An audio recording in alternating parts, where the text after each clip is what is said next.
Eh bien, salut à tous, on se retrouve pour une nouvelle vidéo. Aujourd'hui, match de la Grande Arène, mais avant qu'on aborde ceci, on passe que la dernière fois au clip du jour.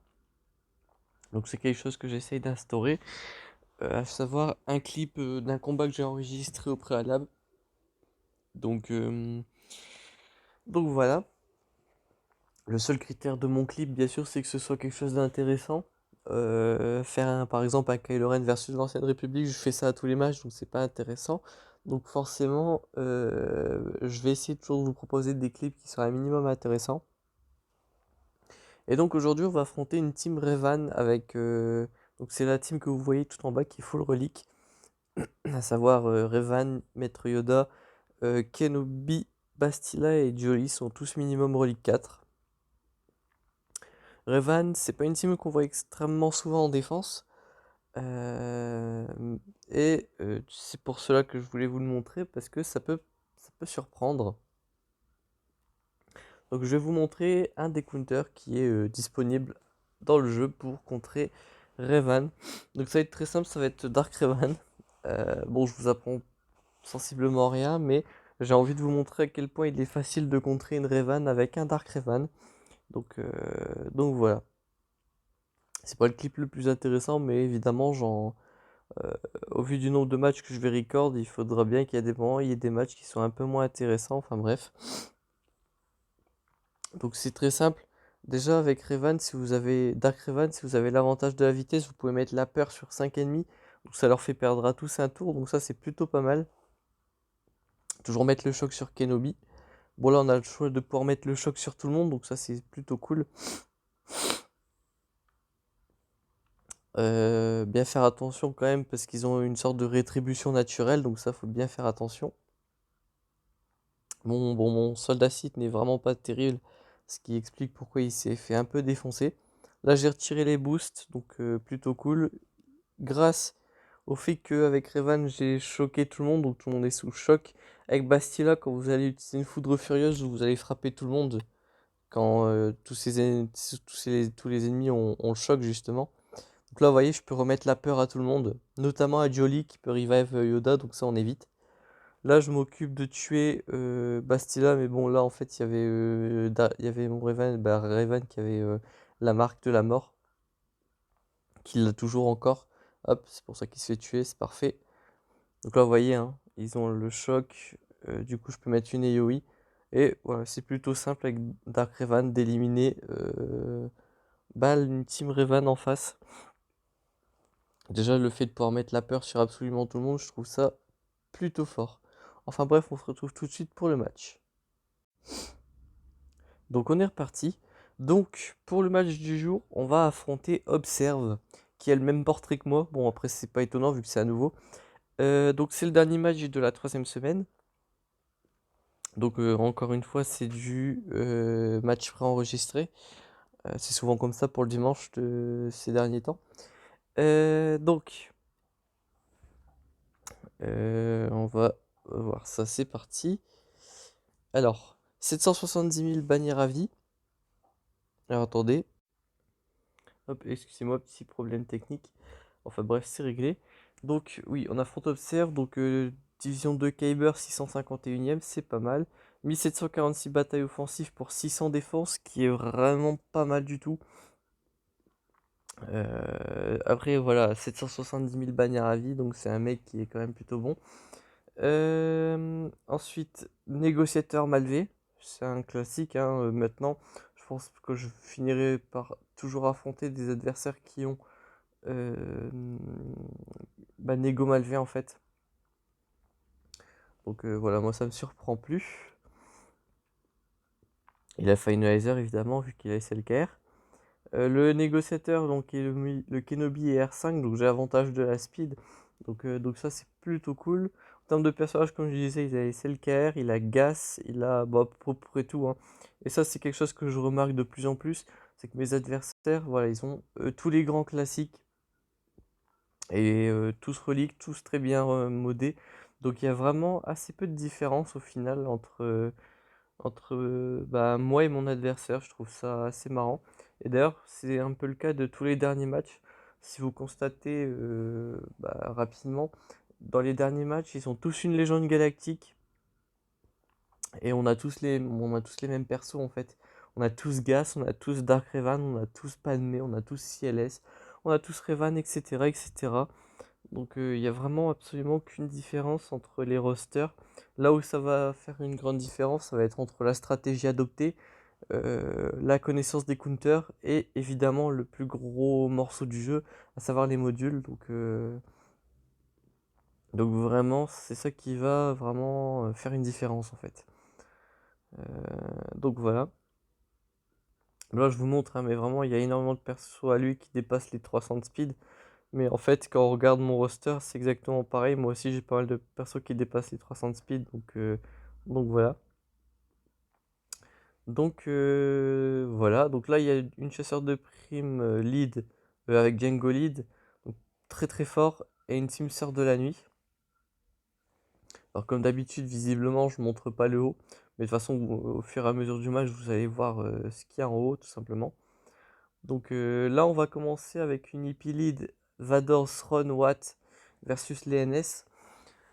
Et là, vous allez voir, si je me plante pas, c'est un match qui est plutôt marrant. J'ai affronté tellement de sorts de la nuit que voilà. Donc là, je mets le Blastek sur Dark Vador. En gros, ça va empêcher les revives.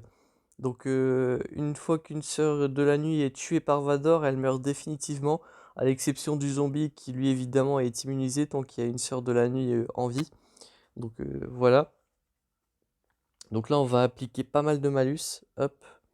Donc là, voilà, une basique je le mets à one hit. À ça je la mets à one hit. Talzin je la mets à one hit. Je mets une AoE et hop, ils sont tous les trois morts définitivement. Voilà. Donc je vais juste remettre 2 secondes pour expliquer bien ce qui s'est passé. Donc là, je vais mettre une première basique sur l'esprit pour le mettre à une attaque de la mort. Pareil pour Assage, c'est involontaire évidemment. Pareil sur Talzin. Hop. Et vu que j'ai le Blastek sur Vador, en lançant les Yowie, ça me permet d'achever Talzin, Assage et l'esprit. Habituellement, le zombie prendrait, en fait, se sacrifierait en quelque sorte. C'est-à-dire que Talzin, Assage ou l'esprit reviendraient à la vie. Mais là, vu que ça empêche les revives, les trois meurent définitivement, comme ceci. Ce qui empêche vraiment le zombie de se sacrifier à la place des sœurs de la nuit, quoi. Euh, et là, globalement, voilà, c'est plutôt géré dans l'ensemble. Hop, je vais fracture ou voilà, basique pour mettre le stun. J'essaye de stun le zombie, ça marche pas, mais c'est pas grave. Là, on achève Daka de la même manière que les précédents. Sœur de la nuit et on achève le zombie tout simplement. Donc ça c'est vraiment le combat de Sœur de la nuit le plus drôle que j'ai pu faire parce que vraiment je leur ai laissé aucune chance, donc c'était plutôt cool. Donc là contre les Sœurs de la nuit, je sais vraiment pas quoi choisir, j'ai que des team overkill, donc c'est pas vraiment super cool. Donc je me décide d'aller tuer les teams en haut. En plus c'est 3 excellentes teams, donc ça me permettrait vraiment de savoir ce qui me reste pour combattre les chasseurs de primes ainsi que ce qu'il y a derrière. À moins que je parte directement m'occuper de ce qu'il y a ici, je sais pas. Euh, Qu'est-ce que j'ai décidé de faire? C'est une très bonne question. Ah, oui. J'ai décidé de faire un self-care solo sur ce qu'il y a à l'étage. Donc en fait, ça libère mes premiers ordres juste ici. Hop. Tac, tac, tac. J'ai mis le Kylo Ren aussi avec masque. Dommage s'il y a une ancienne république derrière. C'est ce que je me disais, mais en vrai, là, ça me permettrait d'overkill cette team-là. Euh, et du coup, voilà, ça me met plutôt bien. On stun Bossk pour éviter qu'il prenne la raillerie. On se met le petit avantage pour mettre des crits. Et là, surtout pour invoquer de... Ah, je sais plus ce que j'allais dire, enfin bref. Mais en tout cas, il n'y a pas vraiment besoin d'explication ici. C'est du bourrinage, c'est du G13 relique contre du G12, donc pas relique du coup. Donc on élimine plutôt aisément les ennemis. Et tac, voilà, 59 bannières. Le combat il a duré 30 secondes. C'est plutôt cool, c'est overkill, mais c'est pas grave. Hop, et derrière on voit qu'il y a Géonosien plus mode, donc là je comprends tout de suite que c'est euh, que les Sœurs de la Nuit et même les chasseurs de primes étaient là pour me forcer à utiliser au mieux mon Vador, au pire Matraya, donc voilà, hein, vraiment c'était là le but des chasseurs de primes et des Sœurs de la Nuit, c'était de faire sortir mon Vador et Matraya pour limiter mes counters sur ces Géonosiens, etc. Euh, donc voilà, je vais pas vous spoiler, vous dire si ça a porté ses fruits ou pas. Pour l'instant, on va partir sur déjà un miroir de Gas. Les miroirs de Gas, je les ai rarement perdus, donc je pars assez confiant dans le match. Et j'ai pas de raison d'être stressé de toute manière. Donc on part sur un miroir de Gas. Là, on passe directement la formation. Hop, on passe la tourelle, le rôle de commandant sur 5. Étant donné qu'à chaque fois qu'un des alliés de la 501e est frappé, il gagne de la jauge de TM. Donc c'est lui qui va jouer le plus souvent. Donc la tourelle va vraiment être invoquée le plus souvent.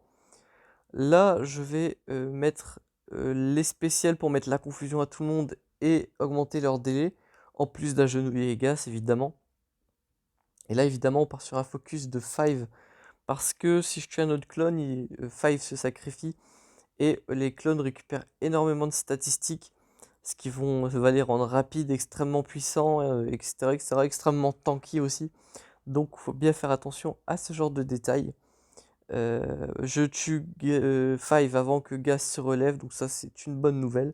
Mon Gas est enfin agenouillé, ce qui est aussi une bonne nouvelle pour le coup.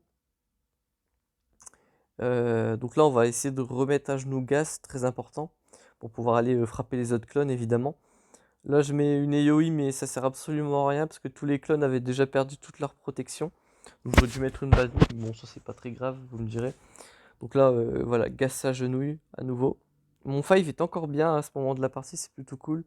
Là, je passe le rôle de commandant à Rex parce que je me dis que éventuellement il va pouvoir tomber et déclencher le sacrifice, mais c'en est rien, étant donné que le combat sera fini avant que mon Gas soit à nouveau à genoux et que le Rex se fasse tuer. Donc ça c'est plutôt cool. Pas besoin de l'assaut aérien aussi, qui allait justement être débloqué pile à ce moment-là en fait. Donc là on est sur du 54 bannières, voilà. Les combats de Gas en attaque c'est rarement avec de bonnes bannières et c'est encore pire quand vous faites du Gas miroir. Donc voilà, on savait à quoi. Moi, je savais en tout cas à quoi m'attendre, donc c'est plutôt cool. Ici, je vais utiliser un counter classique, à savoir Revan. Euh, J'aime bien le counter CLS, vraiment. Mais là, j'ai d'autres plans pour le counter, pour CLS plutôt. Donc, c'est pour ça que je ne l'ai pas utilisé. Je l'aurais bien utilisé ici parce que visiblement en face, il y a un R2D2. Pour dispel les camouflages, c'est plutôt intéressant. Mais si vous marquez votre adversaire aussi, c'est tout aussi bien. Ça l'empêche de se mettre invisible. Donc là, voilà, ça me permet de tuer Anakin assez aisément sans que R2D2 puisse y faire quoi que ce soit. Là, on switch sur Kenobi parce que là, voilà, je m'apprête à faire des attaques en dehors de mon tour pour booster mon Yoda et booster sa jauge de tour. Donc je les lance sur Kenobi qui a la raillerie pour pouvoir justement lancer mes boosts sans donner de bonus de protection à ma cible, à savoir Anakin. Donc là, c'est plutôt cool. Là, je vais passer ma jauge de tour à Yoda pour pouvoir achever Anakin tranquillement. Et le main damage dealer est mort. Le seul moyen qu'il leur reste pour me faire des dégâts, c'est évidemment les stacks de courage. Mais si je suis assez rapide, je peux les empêcher de gagner des stacks de courage. Donc ça c'est plutôt cool. Là je récupère énormément de boost. Je les distribue évidemment. Bon, la rétribution ne fonctionne pas vu que mes ennemis sont camouflés. Mais tant mieux justement. Parce que si mes personnages utilisent leur rétribution, eh bien ça va donner des bonus de protection à mes ennemis. Et ça évidemment, on ne le veut pas.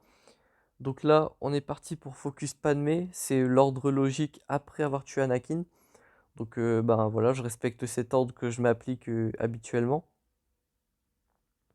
Là, du coup, on continue le focus de Padmé. On finit par la tuer. Et là, il faut tuer le reste, évidemment. Je commence par Ahsoka, puisqu'elle frappe même si vous avez la prévoyance. Donc ça, c'est vraiment pas super. Tac, tac, tac. Hop, il faudrait que je puisse la focus. Bon, là, je suis contraint de focus Kenobi. C'est chiant, mais bon, c'est pas très grave. Donc là, voilà, je peux enfin focus Ahsoka. Parfait. Dans l'idéal, là, il faut focus R2D2, puisque son AoE passe également au travers de la prévoyance. Cependant, son AoE met plusieurs tours à s'actualiser, on va dire. Donc ça, c'est déjà moins dramatique comparé à la basique d'Ahsoka qui, du coup, l'a tous les tours, évidemment. Hop, donc là, il me reste vraiment plus qu'à tuer R2, comme ceci, je le tue avec une AoE.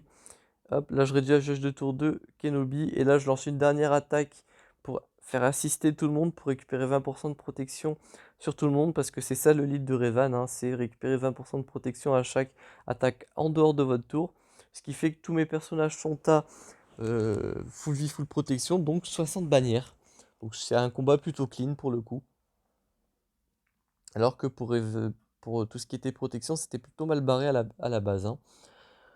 Donc là, SLKR solo, on tue rapidement notre gunnery pour éviter l'extorsion qui vous ferait time out en fait. Donc là, c'est plutôt cool. En plus, SLKR empêche les revives, donc forcément, eh bien, notre gunnery ne revive pas, tout simplement. Et ensuite, une fois que notre gunnery est mort, ben, il suffit juste de taper, taper, taper, taper, taper. C'est tout simplement aussi simple que ça. Après, moi, j'élimine les persos les plus relous en premier pour que le combat dure moins longtemps, donc B2 en l'occurrence.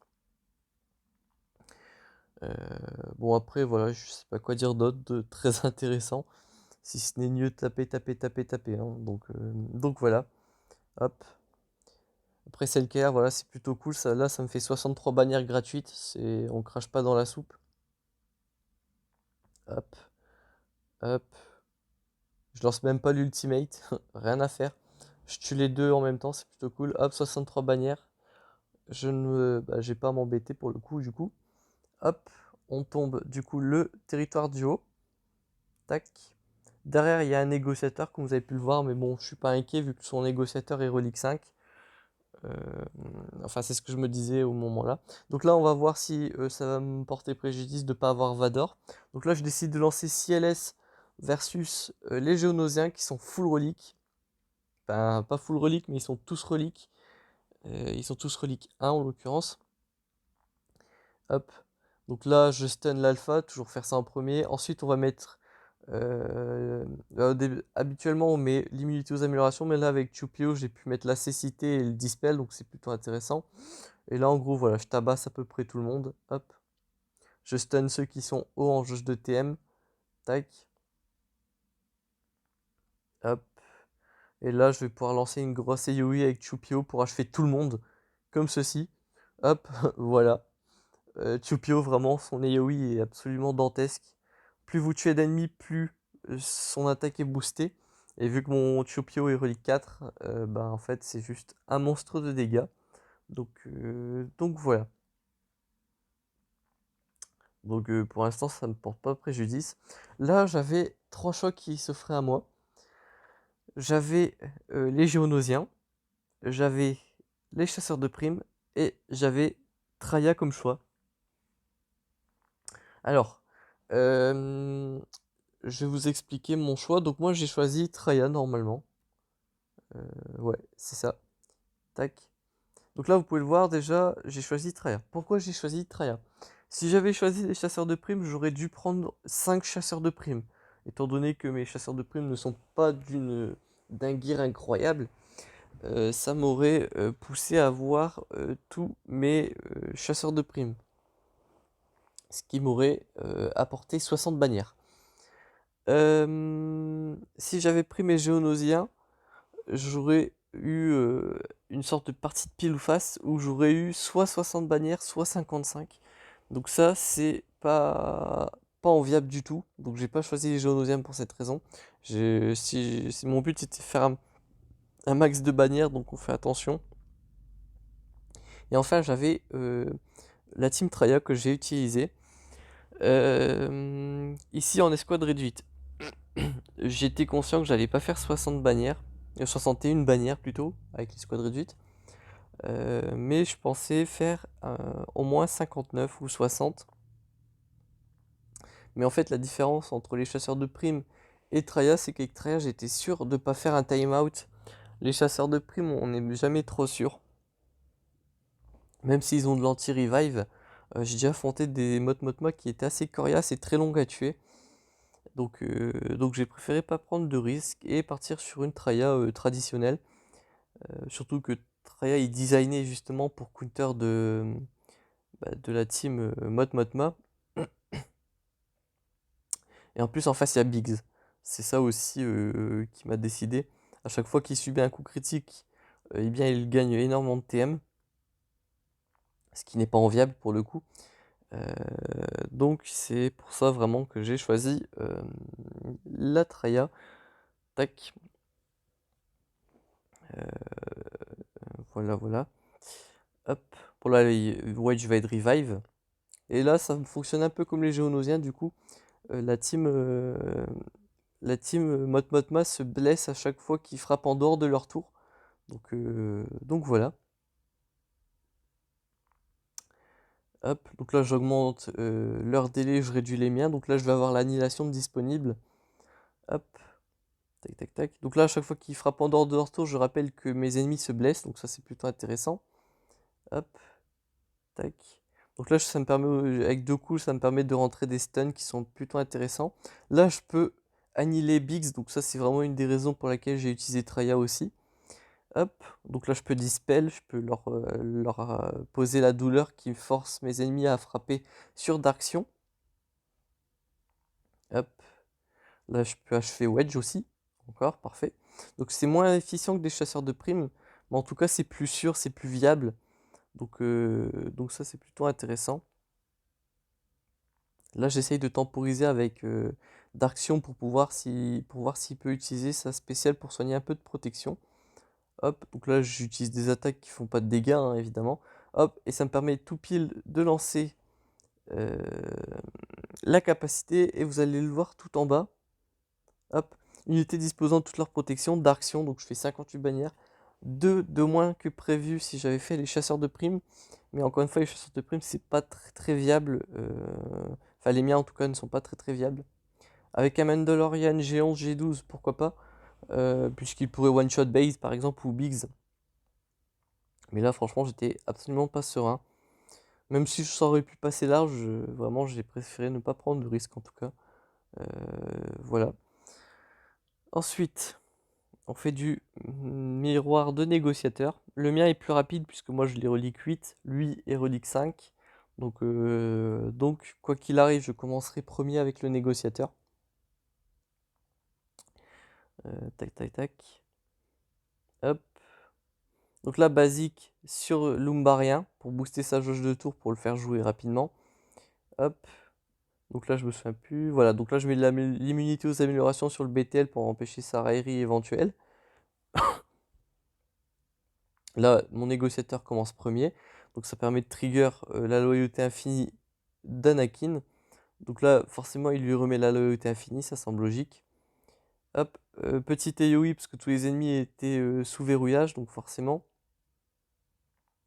Donc là, ma stratégie, le temps que le Anakin est sous verrouillage, c'est de trigger tous les ennemis à moins de 100% de leur santé, puisque quand les vaisseaux ennemis passent en dessous de 100% de leur santé, eh bien Anakin gagne un tour bonus. Sauf que ce tour bonus est empêché par la confusion, que vous pouvez constater là, le petit escargot entre le verrouillage et la brèche sur Anakin.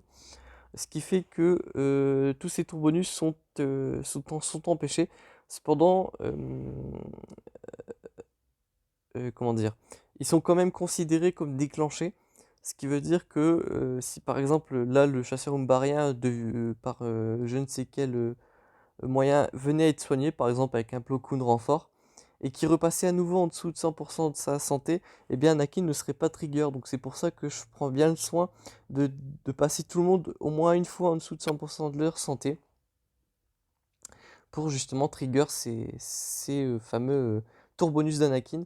Là j'essaye d'utiliser les yaoi du BTL qui touche forcément la cible que vous visez, mais touche une autre cible aléatoire.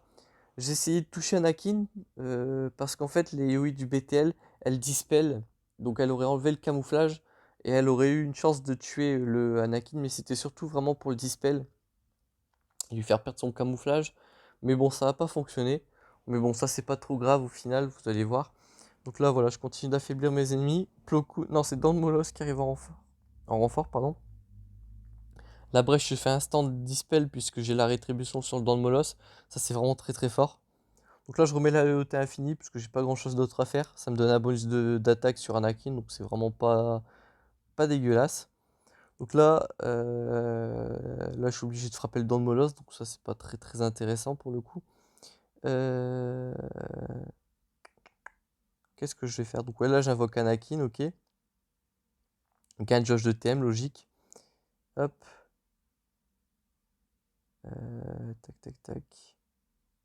Donc là voilà, mon BTL s'est fait complètement atomiser. Et là j'étais un peu deg pour ça, mais bon. Là je rentre une AoE qui tue les 3 vaisseaux principaux. Donc là autant dire que le match il est plié, puisque là je vais juste me cacher derrière le dent de Molos et m'occuper d'achever les ennemis qui sont en face. Rien de bien particulier. Donc là je lance ultimate, j'augmente leur délai, je leur pose des mines à concussion. Et là c'est juste une question de leur mettre des dégâts. Bon là le dent de Molos il a la raillerie, donc je peux pas m'occuper d'achever le petit Plo Koon avec ses 3 petites mines. Mais bon là avec les Yowie, voilà je l'achève, et même de toute manière les mines à concussion s'en seraient chargées quoi qu'il arrive. Donc là il me reste juste à tomber le dent de Molos comme ceci. Et au final je perds que 3 bannières, puisque je perds juste bah voilà le BTL en fait tout simplement. Mais bon c'est pas très très grave. C'est suffisant, 65 bannières pour le coup. Et enfin il me reste un Finalizer versus la Rébellion. Donc un Faucon Millennium avec, il me semble, c'est les deux vaisseaux des Phoenix. Où il y a un High-Wing, je sais plus, de toute façon on va très vite être au point, on va dire. Tac tac, tac, voilà. Ah ouais, non, c'est le vaisseau de Biggs, ok. Donc je dois confondre avec un combat que j'ai fait dans la bataille, dans la guerre de territoire, enfin bref. Donc là, voilà. Ultimate du Finalizer, donc ça permet de mettre des dégâts. Une basique du TE Silencer pour stun, ce qui veut dire que là, Han Solo ne peut plus esquiver ne serait-ce qu'une attaque. Là, j'utilise la deuxième spéciale du chasseur TIE qui a la capacité d'invoquer un allié, donc ça va faire deux attaques en fait. Donc là, une première salve de dégâts, une deuxième salve de dégâts. Hop, on donne la jauge de tour au TE Silencer et on lance une attaque qui achève notre ennemi tout simplement. Là, ils ont perdu leur main damage dealer. Donc là, c'est juste une question de clean-up. On a déjà un bel avantage ici. Là, je vais décider de ne pas invoquer le TIE pour éviter de perdre des bannières. Je l'invoquerai que si nécessaire. Pour l'instant, c'est pas encore le cas. Hop, là, je me booste en jauge de tour. Tac, tac, tac. Basique. En plus, les basiques soignent super bien le TIE du premier ordre, donc c'est plutôt cool. On continue, voilà. Là, on rentre un one-shot sur Biggs, donc c'est plutôt cool. On tombe rapidement les vaisseaux ennemis. Donc il invoque quand même les vaisseaux Phoenix, donc je me doutais bien que quelque part il y aurait des Phoenix. Hop, mais on les élimine assez facilement quelque part. Hop, là il dodge miraculeusement une très grosse attaque qu'il aurait totalement annihilée. Mais voilà, donc là voilà, je les tombe assez facilement. Hop, là je vais dispel son bonus de protection basique, donc ce qui soigne un peu mon TE Silencer. Là il invoque Cassian malheureusement.